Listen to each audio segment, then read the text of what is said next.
you can also have derived semivowels, because semivowels can arise through a process of compression. We have this optional process of compression in English which causes the number of syllables in a word to change.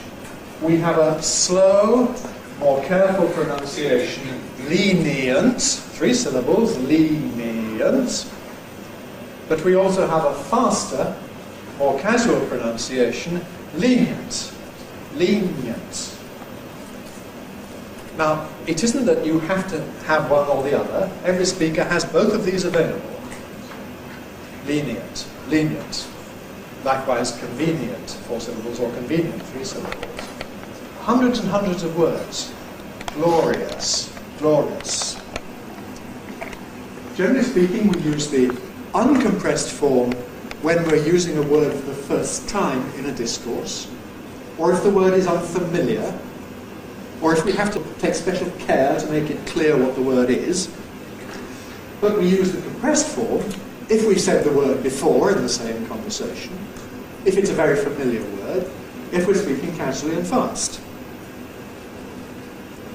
Same thing with U becoming ua. Influence. Slow pronunciation, uncompressed, 3 syllables. Influence, influence. Faster pronunciation, compressed, influence, 2 syllables. Influence, influence. You do, in this way, in fact, produce various clusters with semivowels that you otherwise wouldn't have. You might like to just practice saying in those 2 words. First of all, the tum-ti-tum rhythm, lenient. Everybody? Lenient, lenient, lenient. Then the compressed one, tum-ti. Lenient, lenient, lenient. Same thing, uncompressed influence. Influence, influence. Compressed influence. Influence. Okay.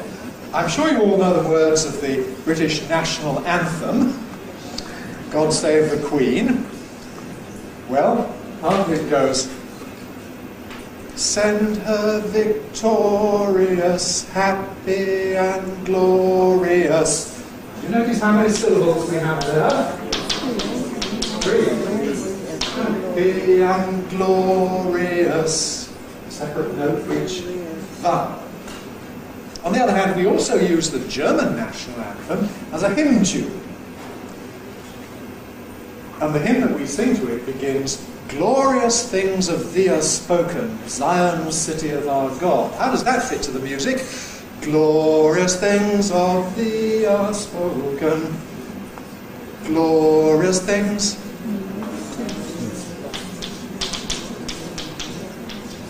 Two notes available. It has to be compressed to fit the music. And we do this automatically in hymn singing. If you go through the hymn book and look for words that recur in different hymns, you see that sometimes they will have the uncompressed version, sometimes the compressed one, depending upon the requirements of the scansion. So this is a great advantage for poets and people writing verse, because it means you can treat these words in either of 2 ways. Now, there are more complicating factors here, because sometimes words become fossilized in a compressed form, or at least for some speakers they do. Consider the next example, prisoner. Now, all right, perhaps this is basically prisoner, with schwa n, prisoner. But we've already seen that becomes prison. And when you have, so that again, followed by a weak vowel, that's a candidate for compression. So that prisoner, 3 syllables, can become prisoner. Prisoner. And it's difficult to say. Probably this word for many speakers always is prisoner. In other words, it gets lexicalized in the compressed form. Nevertheless, because we can quite clearly see that it's from prison, we can reconstruct prisoner as a possible pronunciation. Likewise with ing, words formed from verbs in syllabic consonants. To rattle gives you rattling, but it can also be rattling. Bottling, bottling. Gardening, gardening. And with the more familiar words, compression is almost always done. Preference.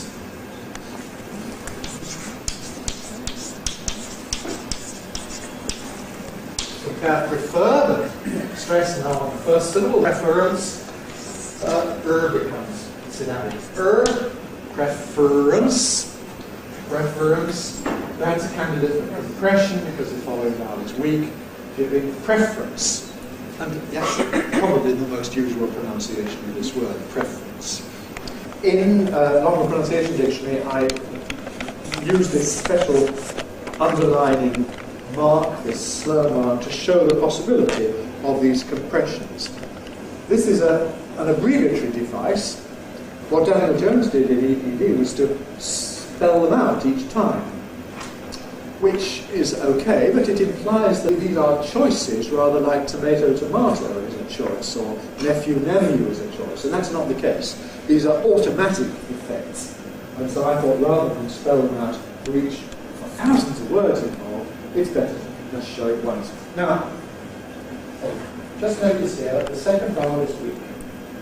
This is an important point. The vowel after the compression has to be weak, otherwise you can't do the compression. Notice the effect on these related words here. Right, the verb is to separate.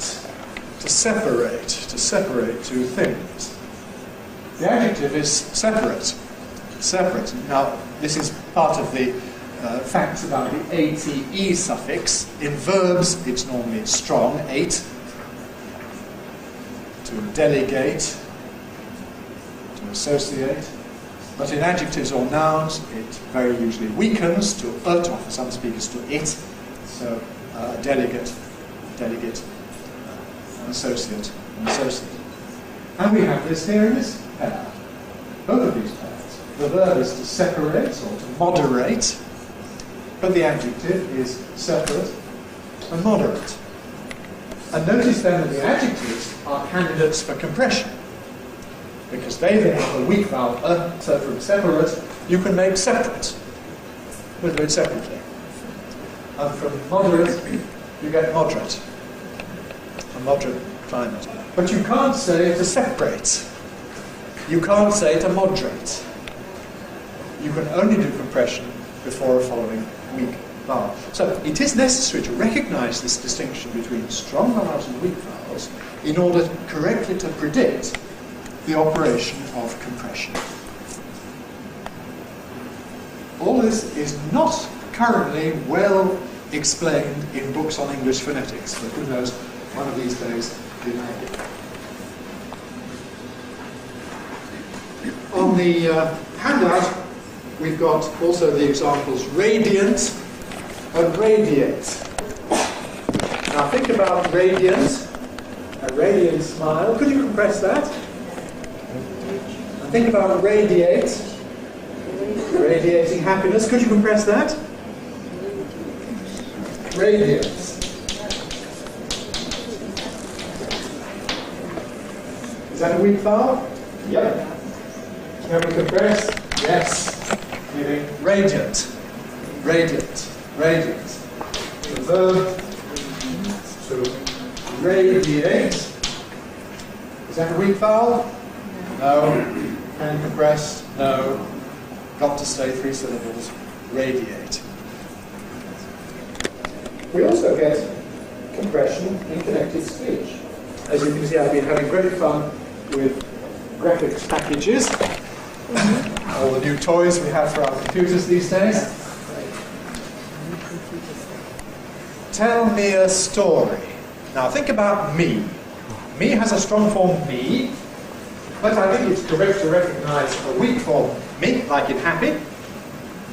We can say tell me, where it's not E anymore really. And in particular, if it's now followed by another weak vowel, tell me a story, then it can lose its syllabicity because you compress to tell me a story. Tell me a story. Tell me a story. Tell me a story. The train is about to arrive. Now, to has a weak form t before consonants, but t before vowels, and that t has the neutralized vowel. About to arrive. Can we compress? Yes, we can. About to arrive. About to arrive. If it was about to ask, could you compress? No. I'm about to ask a question. No, because R is strong R. So about to ask, you can't say about to ask. You can't say I'm going to tweet it. No, I'm going to eat it. But you can say it's going to explode. To explode, because explode has a weak X. And, as we saw, has got a weak form n. But that's a candidate for syllabic consonant formation, making it n. And syllabic consonants can be compressed before a weak vowel. So out and about can become out and about. Therefore, out and about. Therefore, out and about. Out and about. Out and about. Out and about.